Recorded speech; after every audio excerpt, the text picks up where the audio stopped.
Goeiemôre broers en susters. Baie welkom by die erediens vanoggend. As jy dalk besoekers is, van waar af ook al baie welkom ook aan elkeen van julle. En mag dit vir ons vanoggend ook 'n goeie ervaring wees om saam in die teenwoordigheid van die Here te wees. Ons begin ons erediens met 'n toetrede lied uit Gesang 169.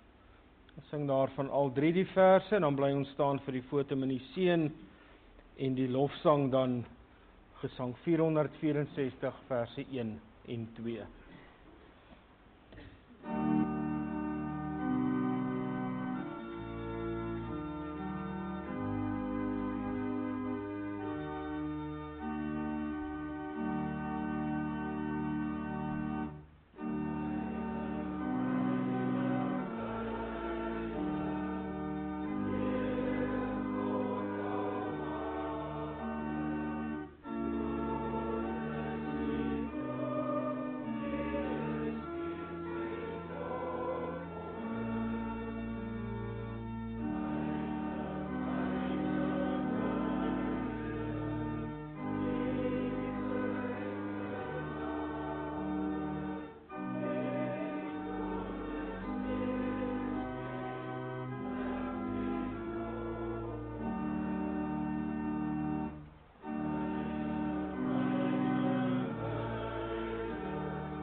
My oë bly altyd op die Here, want dit is hy wat my voete uit die vangnet bevry. Geliefdes, genade vir julle en vrede van God ons Vader, van Jesus Christus die Here en van die Heilige Gees. Amen.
Broers en susters, ons weet dat daar in tye in ons lewens is, wanneer ons nie altyd gehoorsaam aan God leef nie.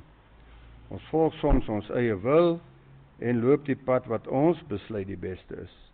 Dit doen ons terwyl God in Jesus Christus vir ons wys hoe hy wil hê ons moet lewe. Kom ons meet ons lewe aan dit wat God van ons vra, soos wat Jesus ons kom leer het in Markus 8 vers 34 tot 38. Jesus het toe die menigte mense saam met sy disippels nader geroep en vir hulle gesê: As iemand agter my aan wil kom, moet hy homself verloon, sy kruis opneem en my volg. Want wie sy lewe vir homself wil behou, sal dit verloor. Maar wie sy lewe vir my en die evangelie verloor, sal dit behou. Wat help dit 'n mens tog om die hele wêreld as wins te kry en sy lewe te verloor? Wat sal 'n mens gee in ruil vir sy lewe? Wie hom dan vir my en my woorde skaam ten midde van hierdie ontroue en sondige geslag, vir hom sal die Seun van die mens hom ook skaam, wanneer hy hom saam met die heilige engele en beklee is met dieselfde heerlikheid as sy Vader. Nou dat ons besef dat ons soms die pad byster raak en nie altyd op die regte pad agter Jesus aangaan nie, kom ons bely ons skuld deur saam te sing uit Gesang 239 vers 2.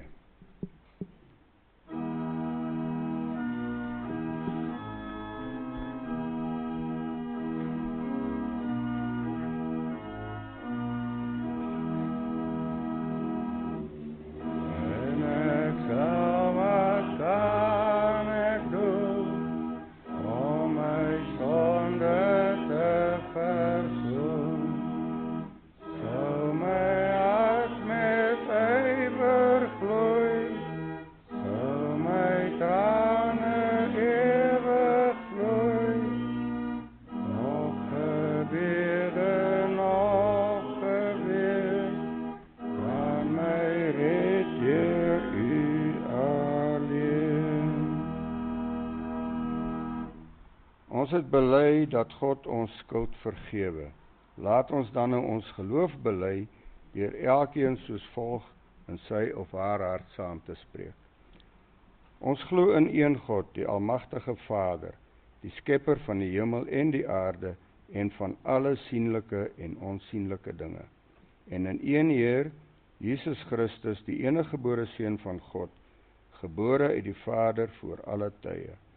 God uit God, lig uit lig, waaragtige God uit waaragtige God, verwek nie gemaak nie, een in wese met die Vader, deur wie alle dinge ontstaan het, wat terwille van ons die mense en terwille van ons saligheid neergedaal het uit die hemel, vlees geword het deur die Heilige Gees uit die maagd Maria, en mens geword het, wat selfs vir ons gekruisig is onder Pontius Pilatus, gelei het en begrawe is, en op die derde dag weer opgestaan het volgens die skrifte, wat opgevaar het na die hemel en wat sit aan die regterhand van God die Vader, wat weer sal kom met heerlikheid om te oordeel die wat nog lewe en die wat reeds gesterf het, wie se koningsheerskappy geen einde sal hê nie, en in die Heilige Gees, die Heer en lewendmaker, wat van die Vader en die Seun uitgaan, wat saam met die Vader en die Seun aanbid en verheerlik moet word, wat gespreek het deur die heilige profete. Ons glo in een heilige algemene kerk, gegrond op die leer van die apostels, ons bely een doop tot vergifnis van sondes, ons verwag die opstanding van die ontslapenis en die lewe van die toekomstige eeu. Amen. Kom ons sing van God se liefde en goedheid uit Vonk 205 verse 1 en 2.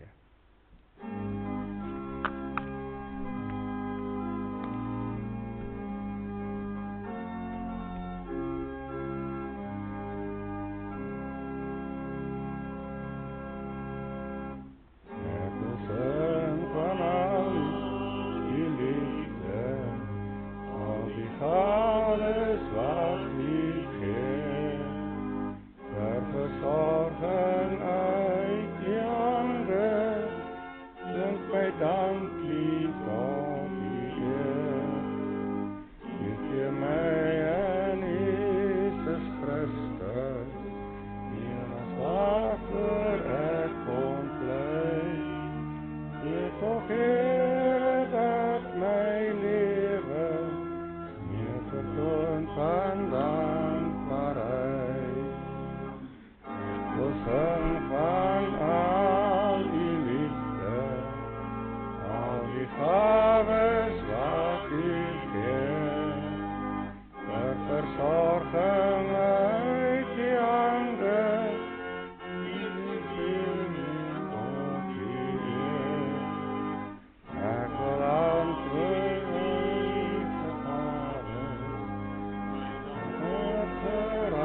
kant waaruit.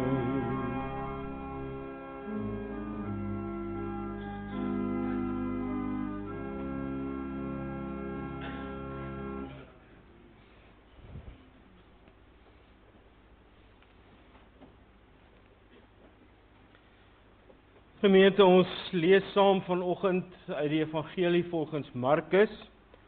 Markus hoofstuk 14, verse 43 tot 52. Die opskrif hier is: Jesus word gevange geneem. Op daardie oomblik, terwyl Jesus nog praat, kom Judas, wat een van die 12 was, daaraan saam met 'n klomp mense met swaarde en stokke. Hulle is deur die priesterhoofde en die skrifgeleerdes en die familiehoofde gestuur. Die verraaier het met die mense 'n teken afgespreek. Hy het gesê: "Die een wat ek sal soen, dit is hy. Gryp hom en vat hom weg. Moenie dat hy ontsnap nie." Toe hy dan daar kom, het hy reguit na Jesus toe gegaan en gesê: "Rabbi," en hom met 'n soen gegroet. Die ander het vir Jesus gegryp en hom gevange geneem. Een van die wat daarby gestaan het sy swaard uitgepluk, daarmee na die slaaf van die hoofpriester geslaan en sy oor afgekap. Jesus sê toe vir die mense: "Het julle met swaarde en stokke gekom om my te vang, asof ek 'n rower is? Dag vir dag was ek by julle, besig om die mense in die tempel te leer, en julle het my nie gevange geneem nie. Maar die skrif moet in vervulling gaan." Toe het al sy disippels hom in die steek gelaat en weggehardloop. 'n Sekere jong man is saam agter Jesus aan met net 'n doek om sy lyf. Die mense gryp hom toe, maar hy het die doek gelos en kaal weggehardloop. Ons lees tot sover. Elke mens wat die woord van die Here hoor, elke oomblik ook daarvolgens lewe, is 'n gelukkige mens. Kom ons bid saam.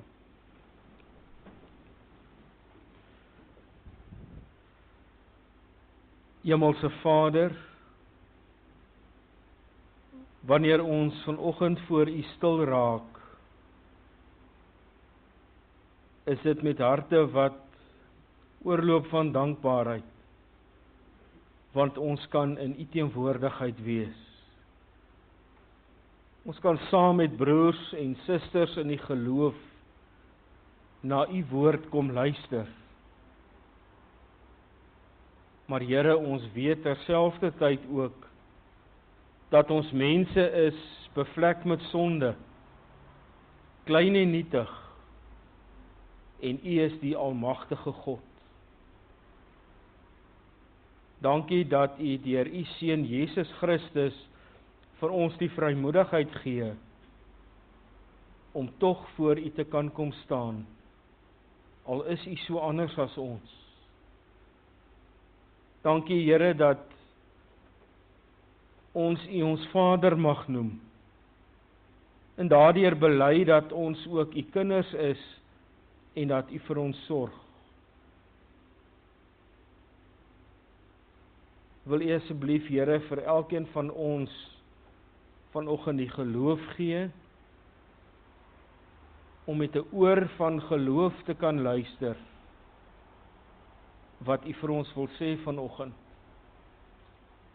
Sodat ons dit nie net sal hoor nie, Here, maar dat ons dit ook ons eie sal maak, en elke dag van ons lewens ook so sal leef, soos wat U dit van ons vra. Vader, ons bid vir hulle wat siek is, en ons vra dat U asseblief U hand ook oor hulle hou.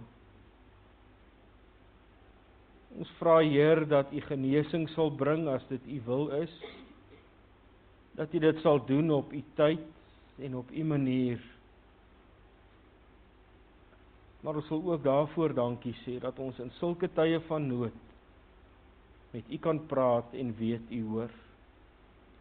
Maak dit nou stil in ons en maak ons harte ontvanklik vir U woord. Ons bid dit in die naam van Hom wat ons kom leer het om te bid, Jesus Christus. Amen.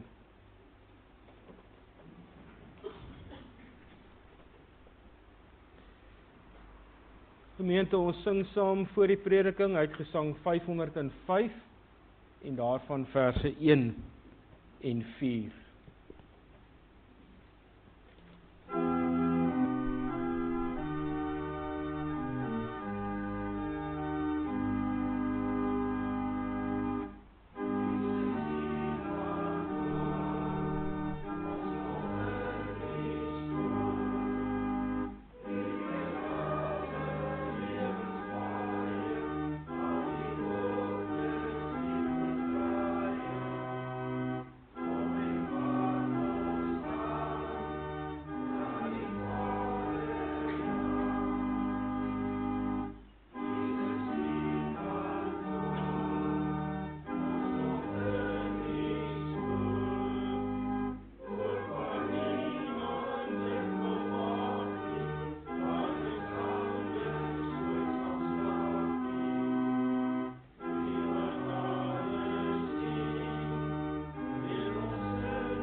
Markus 14 verse 50 tot 52. Toe het al sy disippels hom in die steek gelaat en weggehardloop. 'n sekere jong man is saam agter Jesus aan met net 'n doek om sy lyf. Die mense gryp hom toe, maar hy het die doek gelos en kaal weggehardloop. Al moet ek ook saam met U sterwe, ek sal U nooit verloon nie. En toe, wat gebeur 'n paar uur later? Hy begin vloek en sweer, ek ken die man nie, en hy bars in trane uit. Broers en susters, druk, volgehoue druk, wat die wêreld op jou toepas, doen vreemde dinge aan 'n mens. Volgehoue druk, laat mense verander. Dit laat jou waardesisteem verander. Dit laat jou verkeerde goed doen. Dit maak dat die verkeerde goed vir jou die belangrikste word. Druk maak dat jy soms leuns vertel. Dit kan maak dat jy van jou beloftes vergeet. Dit kan maak dat jy die regte manier van doen heeltemal prysgee. Net sodat jy kan inpas in die groep waarvan jy deel is. Of dalk die groep waarvan jy deel wil wees. Volgehoue druk kan maak dat mense knak en dat hulle later dalk heeltemal breek. En ek is seker dat wanneer ons vanoggend sou vra wie van ons so iets al ervaar het, van volgehoue druk wat op jou toegepas word, dan is daar baie min van ons, indien enige, wat sal kan sê dat ons dit nog nie ervaar het nie. Ons ervaar dit oral en van kleins af. By die skool word ons onder druk geplaas om iets te doen wat ons maats wil doen. By die werk word ons onder druk geplaas, want daar is sekere doelwitte wat ons moet bereik, en dit moet boonop gebeur nog voor 'n sekere tyd. In ons persoonlike lewe word ons onder druk geplaas. Daar's dinge wat ons moet doen. Jy moet presteer. Jy moet dinge doen sodat jy vir die wêreld aanvaarbaar kan wees. En dis volgens baie die enigste manier om 'n ding te doen. En as jy dit nie doen soos wat die wêreld van jou vra om dit te doen nie, dan pas jy nêrens in nie. Jesus en sy disippels was nie die enigste groep waar daar 'n leermeester was met 'n klompie disippels rondom hom nie. Dit was iets algemeen in Jesus se tyd. Maar tog was daar 'n klompie verskille tussen hierdie groepie van Jesus en ander groepe disippels met hulle eie leermeester. En hierdie verskille het die groepie van Jesus uniek gemaak. 'n Rabbi of 'n leermeester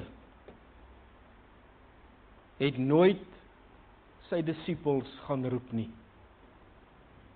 Hierdie mense wat wou leer, wat disippels wou word, het 'n rabbi gaan soek. En dikwels was dit ook een wat min of meer ooreengestem het met hoe hulle glo. Want daar was ook maar klemverskille in dit wat geleer is.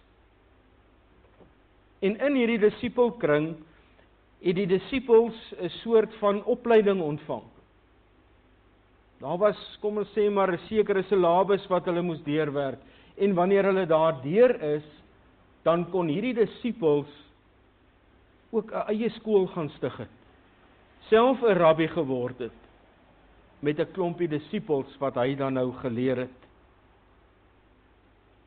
By Jesus het dit anders gewerk. Daar het nie leerlinge of disippels na Jesus toe gekom nie. Jesus het hulle gaan roep. Hy het hulle gaan uitkies. Hy het die stelsel heeltemal omgedraai en hy het vir mense gaan sê, volg my.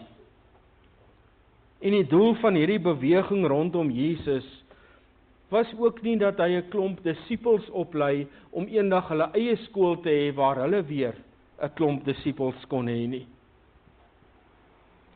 Jesus het nie met hulle 'n sekere syllabus deurgewerk van wat hulle alles moet weet sodat hulle verder kon gaan nie.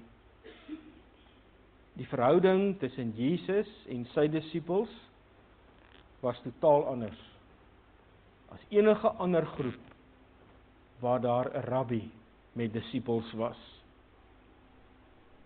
Jesus se groep het nie 'n koue kliniese atmosfeer gehad van 'n klomp goed wat jy moet leer, 'n klomp goed wat jy moet verstaan en dan kan jy verder gaan nie. In hierdie groep van Jesus was daar iets anders gewees. Iets beter. Iets van baie groter waarde wat 'n mens nie aldag besef nie.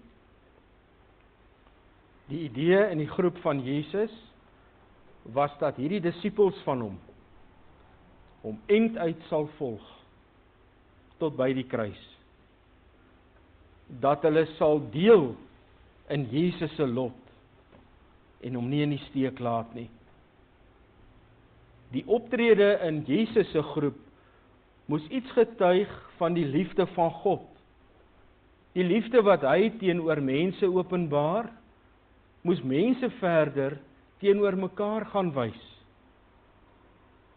In hierdie groep het hulle daagliks die versekering gekry, die disippels, dat God jou nooit alleen los nie, dat hy altyd by jou is. En dit moes hulle ook met hulle manier van lewe en uitreik na ander vir die wêreld gaan wys het.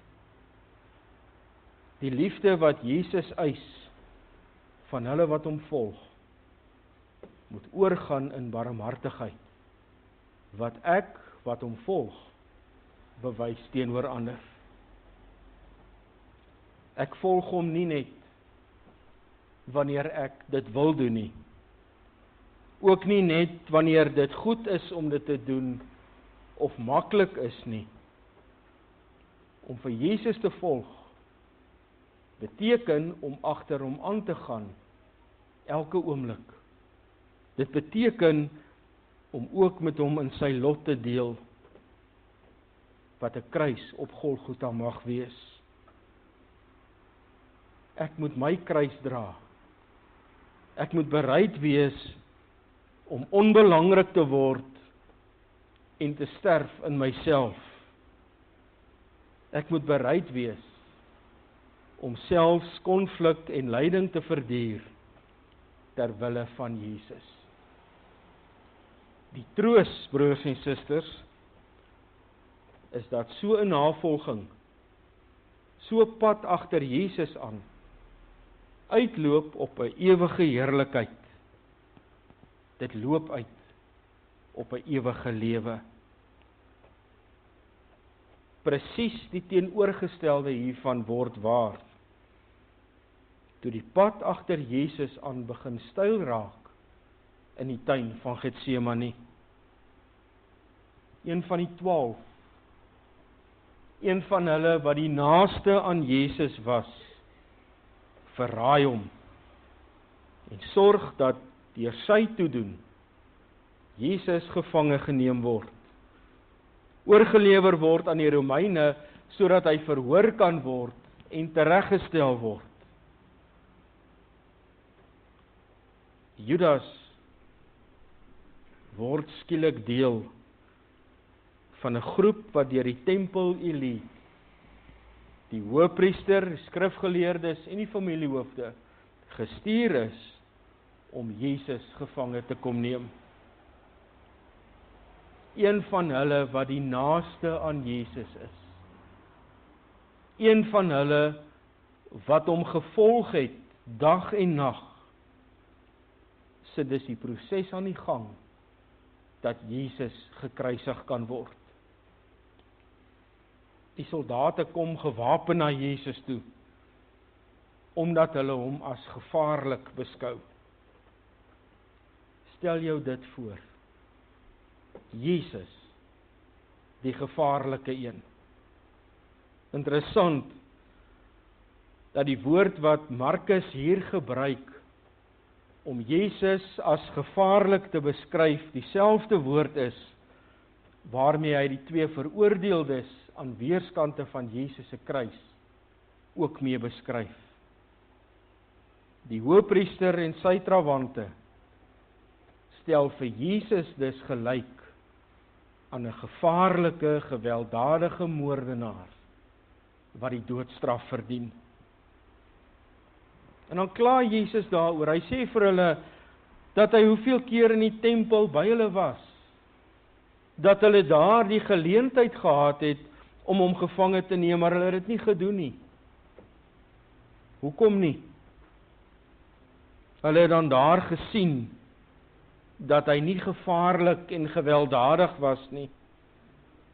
Waarom sal hulle dan nou 'n klomp soldate wat tot die tande toe gewapen is na hom toe stuur om hom gevange te neem? Wat het dan nou sodanig verander? Van 'n paar dae gelede wat hy in die tempel was, na nou toe, waar hulle so na hom toe aankom en hom so hanteer. En as Jesus dan omkyk, wat sien hy? Hy sien, hy is alleen. Al moet ek ook saam met u sterwe, ek sal u nooit verloon nie. Van Jesus een kant toe neem en hom berusp nadat hy die eerste keer sy lyding en dood aankondig, kom daar niks nie. Van al die beloftes, dat hulle hom nooit in die steek sal laat nie, altyd by hom sal wees, daar sal wees vir hom en hom ondersteun, kom daar niks. Toe hy hulle werklik nodig het, staan hy daar, ontnugter, teleurgestel en alleen. Wat 'n ongelooflike lyding moes dit op sigself nie gewees het nie. Hulle wat vroeër alles agtergelaat het om vir Jesus te volg, doen nou presies dieselfde. Maar hulle doen dit met Jesus. Toe Jesus hulle roep en hulle besluit dat hulle hom gaan volg, toe is niks anders meer vir hulle belangrik nie. Toe het niks anders meer vir hulle waarde nie, want hulle is nou op 'n plek waar hulle vir Jesus kan volg. En daar doen hulle nou presies dieselfde met Jesus. Los hom agter en sê daarmee eintlik dat hy ook nie meer vir hulle van enige betekenis of enige waarde is nie. Toe die druk van die wêreld te groot raak, toe los hulle hom. Toe breek hulle met hom. Beteken hy vir hulle niks meer nie, het hulle hom nie meer nodig nie. Daar was skielik iets anders wat vir hulle belangriker geword het, naamlik hulle self. Nadat Jesus se disippels uitmekaar gespat het, sê Markus vir ons, daar was darm iemand wat by Jesus gebly het. Ook hierdie persoon het besluit om alles op 'n stadium in sy lewe agter te laat en vir Jesus te volg, want al wat hy by hom het, al wat hy besit, is die linnekleed wat hy aan sy lyf het. En net soos die disippels, kon hy ook nie uithou nie, en besluit hy ook dat dit beter is om weg te kom van Jesus af.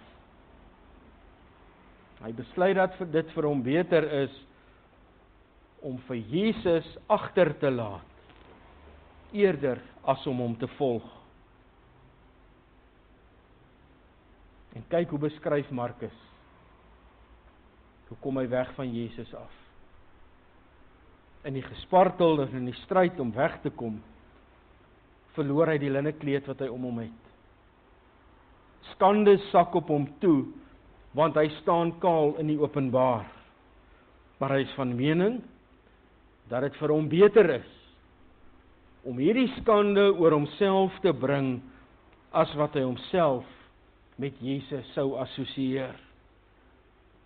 Hy kies eerder die skaamte as getrouheid aan Jesus. Wie is dit wat as gevolg van die druk van die wêreld vandag steeds vir Jesus in die steek laat? Hom ontnigter, teleurgestel, eensaam en ook hartseer daar te los waar hy is. Gelukkig, nie ek en jy nie, want Jesus word in die steek gelaat net daar waar mense van hom vergeet. Daar waar mense hoor hoe hy gespot word en hoe sy naam misbruik word en niks daaraan doen nie. Daar waar mense hulle kinders maar los dat hulle begaan en nie vir hulle vertel wat dit is wat God in Jesus Christus van ons vra nie, al is ons kinders ook hoe oud. Ons laat vir Jesus in die steek, daar waar mense in die kerk, broers en susters in die geloof, mekaar beskinder en mekaar seermaak. Dit tref hard, broers en susters, dat ons onsself erken en onsself dalk raak sien in hierdie voorbeelde wat ons nou net genoem het. En dan moet ons die kop laat sak in skaamte, want dis ook ons wat deur ons doen en late vir Jesus net daar eenkant alleen los, wanneer die druk van die wêreld te groot word vir ons. Wat gaan mense van my dink? Wat gaan die wêreld van my dink, wanneer ek die heeltyd eerder wil kom doen wat Jesus my kom leer het om te doen? Wat gaan die wêreld van my dink? Hoe gaan mense nie dalk vir my lag? Daar waar ek hoor sy naam word misbruik en ek vertel dat dit verkeerd is nie.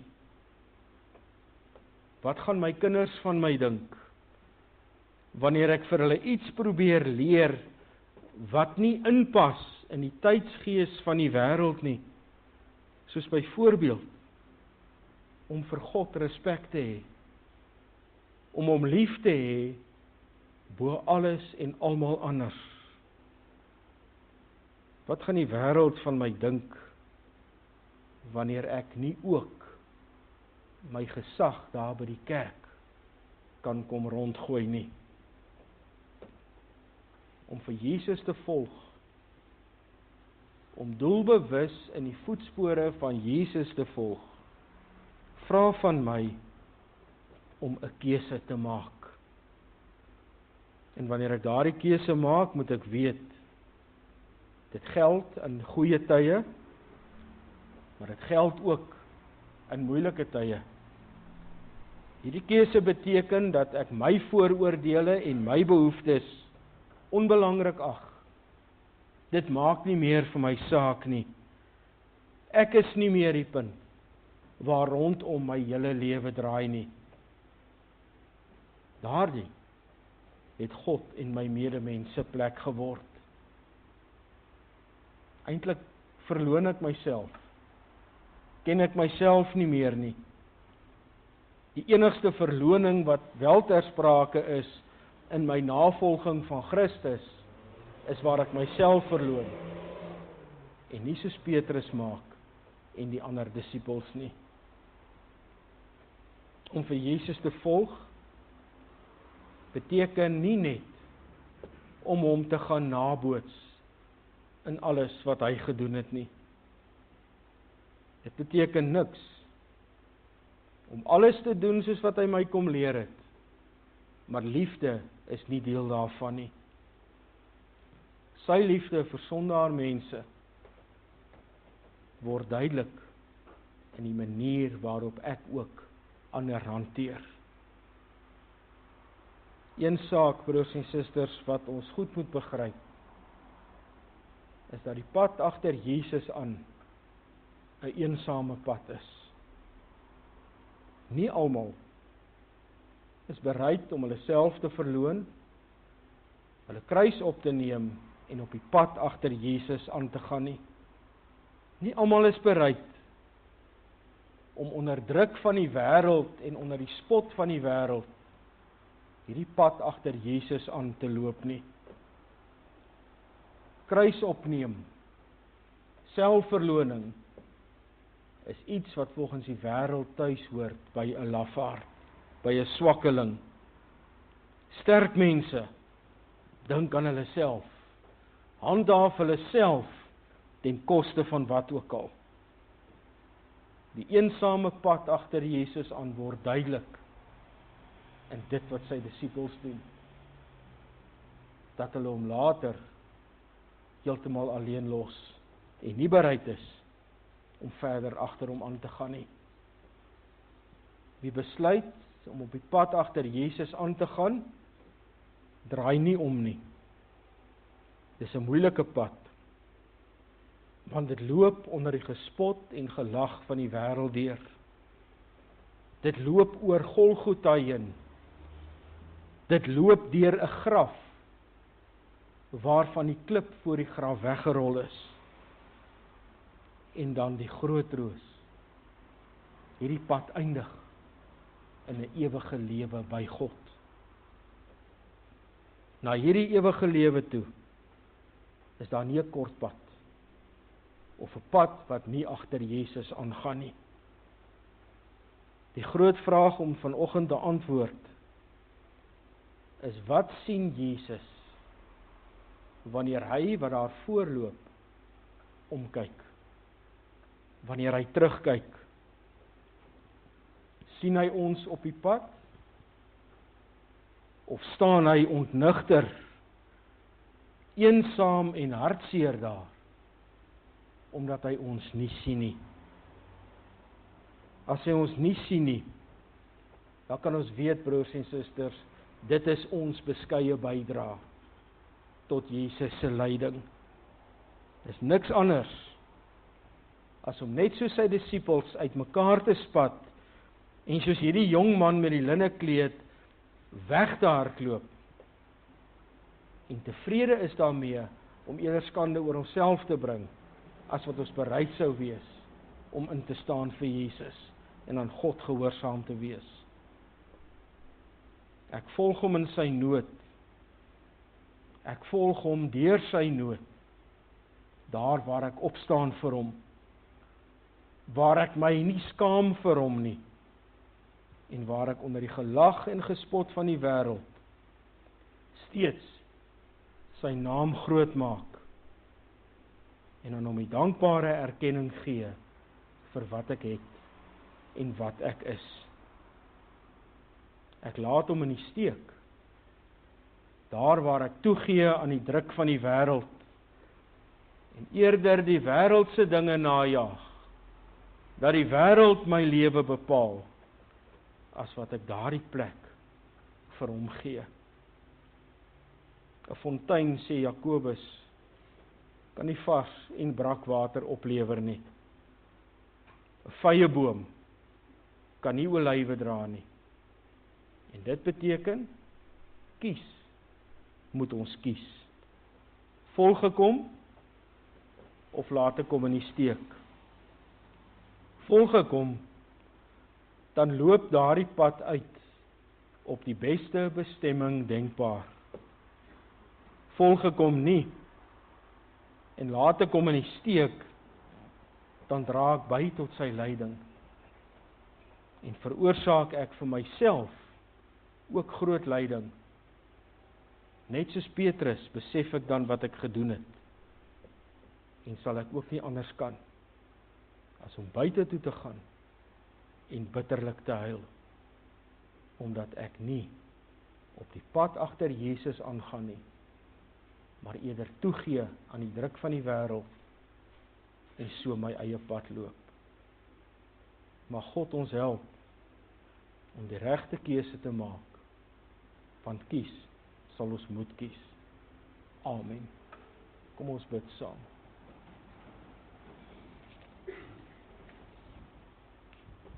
Here onse God,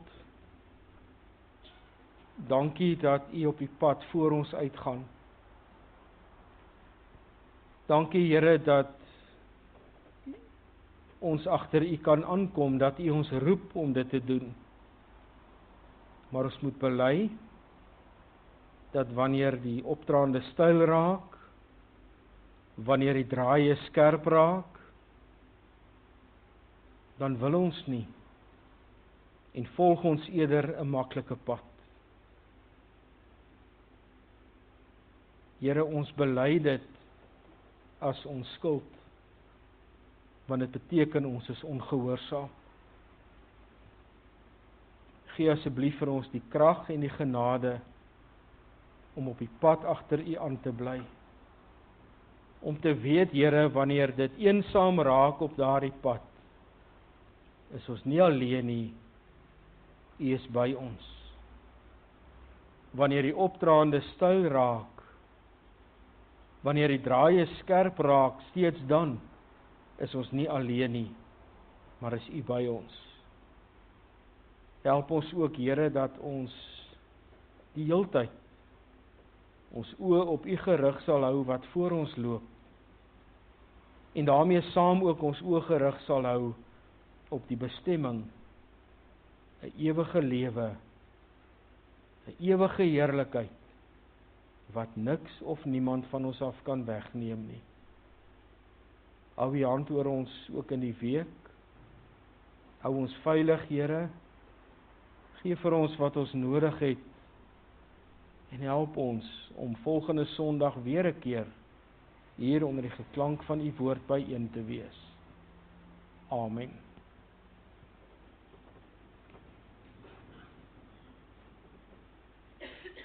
Gemeente, ons slotsang is gesang 399. Ons sing daarvan verse 2, 3 en 5. Dan bly ons staan vir die seëngroet en ons wegsendingslid. is dan gesang 314. Slotsang, gesang 399, verse 2, 3 en 5.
Gaan nou in vrede en ontvang die seën van die Here. Die genade van ons Here Jesus Christus, die liefde van God en die gemeenskap van die Heilige Gees sal by julle elkeen wees.